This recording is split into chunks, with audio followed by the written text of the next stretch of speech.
नमस्कार। आज हम बीएड प्रथम वर्ष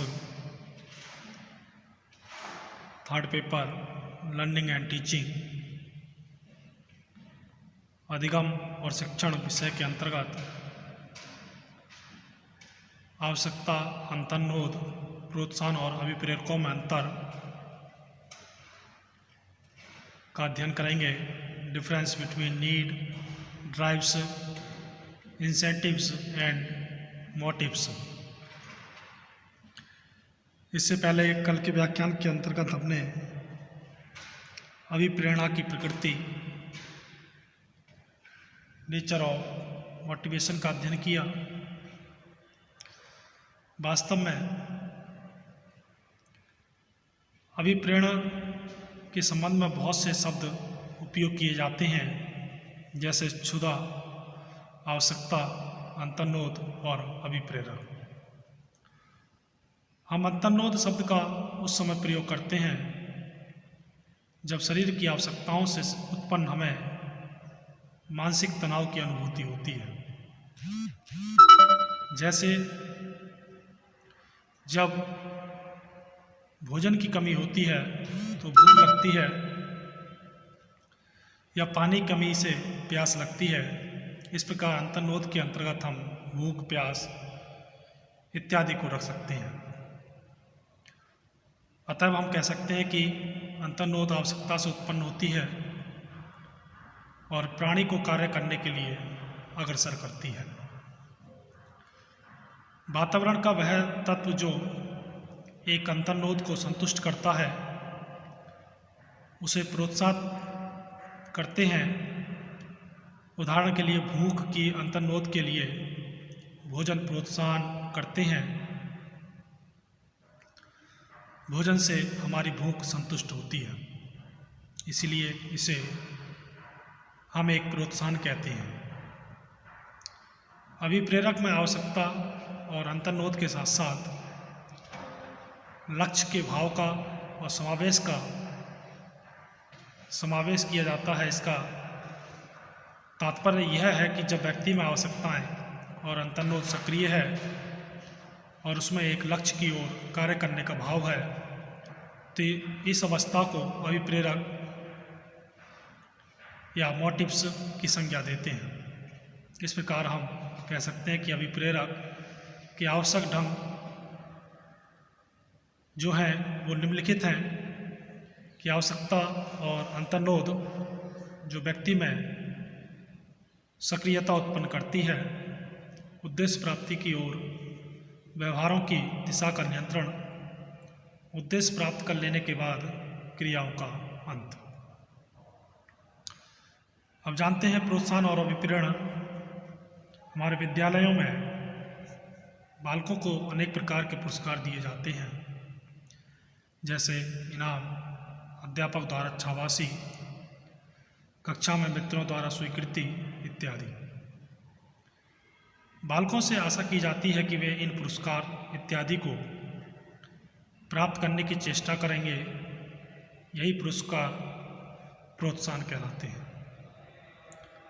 यह विश्वास किया जाता है कि यह विद्यार्थियों को अधिक अच्छा कार्य करने के लिए प्रोत्साहित करेंगे। अगला है प्रोत्साहन और उद्देश्य। एक उद्देश्य प्रोत्साहन से विभिन्न होता है, क्योंकि उद्देश्य एक वस्तु या एक कार्य की स्थिति है जिसकी जब प्राप्ति हो जाती है तो यह व्यक्ति की आवश्यकताओं को संतुष्ट करता है।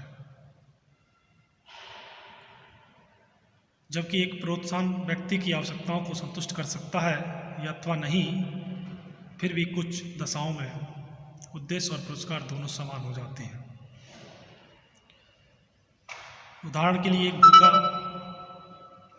बालक एक आवश्यकता में अभिप्रेरित होता है जो खाने के द्वारा संतुष्ट हो जाती है, और खाना एक भूखे बालक के लिए प्रोत्साहन भी है।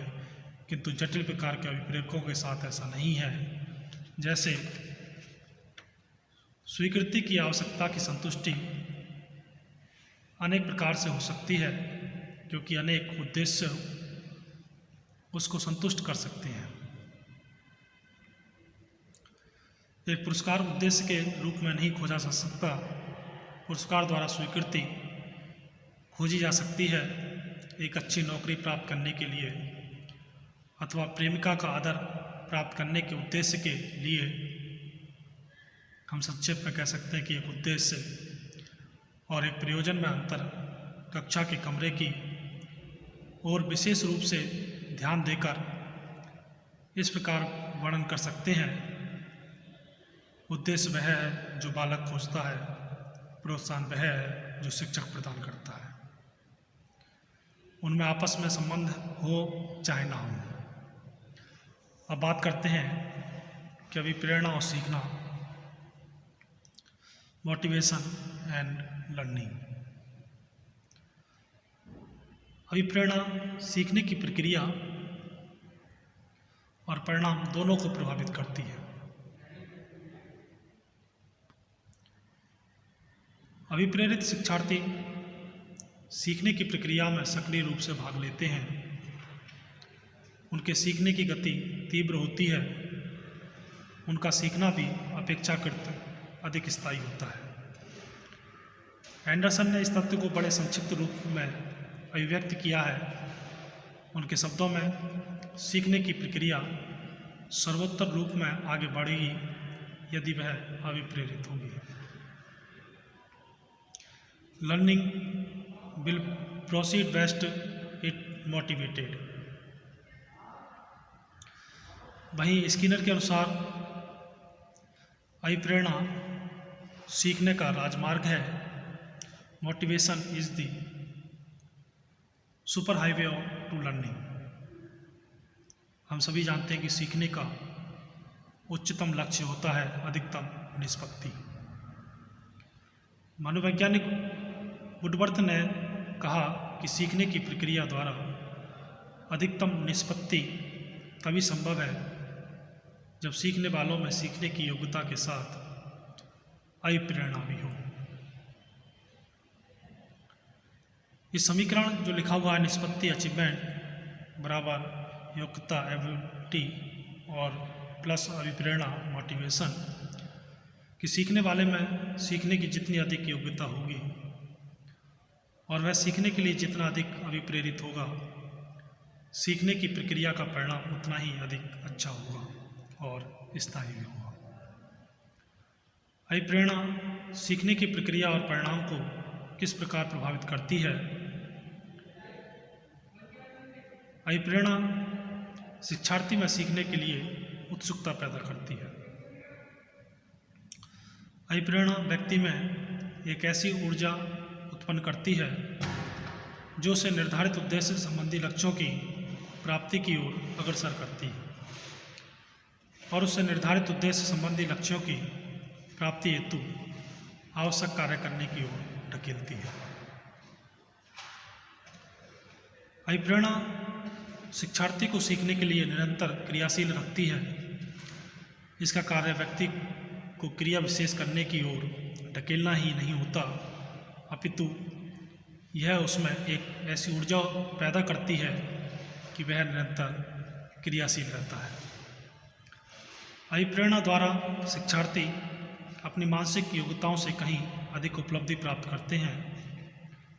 अभिप्रेरणा शिक्षार्थी को वह सब सीखने के लिए भी क्रियाशील रखती है जिसमें उसकी रुचि नहीं होती।